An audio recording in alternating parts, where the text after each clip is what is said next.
ہم لوگوں کے پاس خزانہ ہے ہمارے پاس، مگر ہم اس سے جاہل ہیں، ہم اس سے غافل ہیں۔ مومنین کو کتنی دعاؤں کے نام ہیں یاد؟ دعائے کمیل ٹھیک ہے یاد ہے، دعائے ندبہ جمعے کے دن پڑھتے بھی ہیں کہ نہیں پڑھتے نہیں معلوم، چلو وہ یاد ہے، دعائے توسل بس وہ یاد ہے،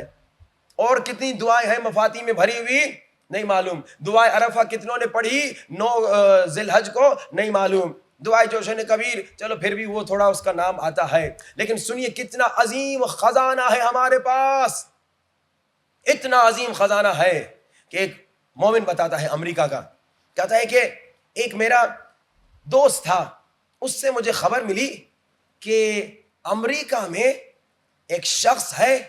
وہ دعائیں پڑھتا ہے اور لوگ اس کی دعاؤں میں شرکت کرتے ہیں، اور لوگ اس کی دعا میں اتنا سکون حاصل کرتے ہیں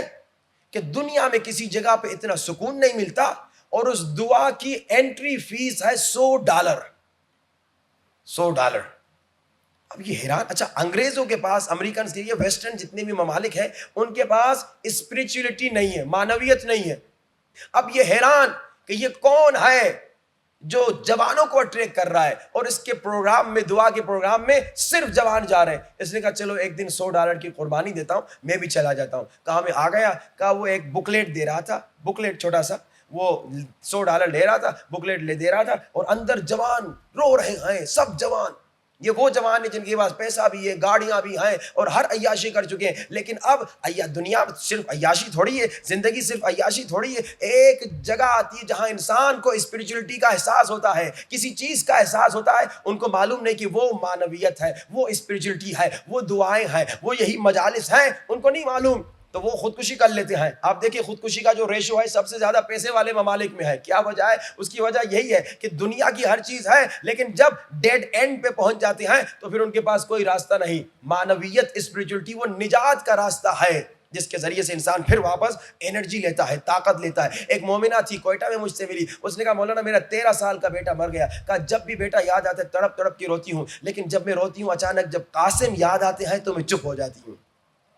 مجھے سکون ملتا ہے۔ میں کہتی ہوں میرا بیٹا مر تو گیا، بڑا دکھ تو ہوا، لیکن لاشا اس کا پامال تو نہیں ہوا نا۔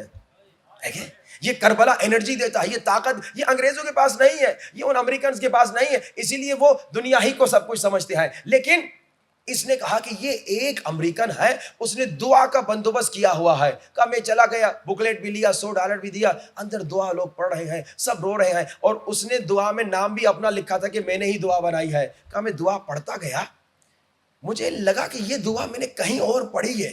اچھا مثال کے طور پہ جو دعائے کمیل پڑھنے والے ہیں وہ ظلم تو نفسی سنیں گے تو فوراً سمجھ جائیں گے کہ بھائی یہ تو ہم نے کہیں سنا ہے، الہی و ربی ملی غیرک سنیں گے تو وہ سمجھ جائیں گے بھائی یہ جملہ ہم نے کہیں نہ کہیں سنا ہے۔ تو یہ مومن وہ مومن تھا جو صرف کمیل، دعائے ندبہ، دعائے عرفہ نہیں بلکہ پورا صحیفہ سجادیہ پڑھتا تھا۔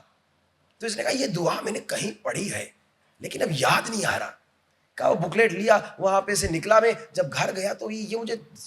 ذہن میں بزی تھا کہ بھائی یہ کہاں میں نے دعا پڑھی۔ کہا میں نے صحیفہ سجادیہ اٹھایا، میں نے دیکھا وہ صحیفہ سجادیہ جس کا ترجمہ بھی مسلمانوں نے، شیعوں نے کیا ہے، اس نے صرف اس کا ایک چیپٹر اٹھایا ہے اور اپنے نام پہ پرنٹ کر کے ہر آدمی سے $100 انٹری فیس لے رہا ہے، کیونکہ وہ پیاسے ہیں، ان کو اس چیز کی پیاس ہے، معنویت اور اسپریچولیٹی کی پیاس ہے، تو ان کو مل نہیں رہی، تو جب ایک آدمی تھوڑا سا دے رہا ہے تو آ جا رہے، اور وہ آدمی کس کے خزانے کو چوری کر رہا ہے؟ ہمارے خزانوں کو، اور ہم پڑھ بھی نہیں رہے، ہم دیکھ بھی نہیں رہے، ہم سمجھ بھی نہیں رہے، ہم جانتے بھی نہیں کہ ہمارے پاس اتنا عظیم خزانہ ہے۔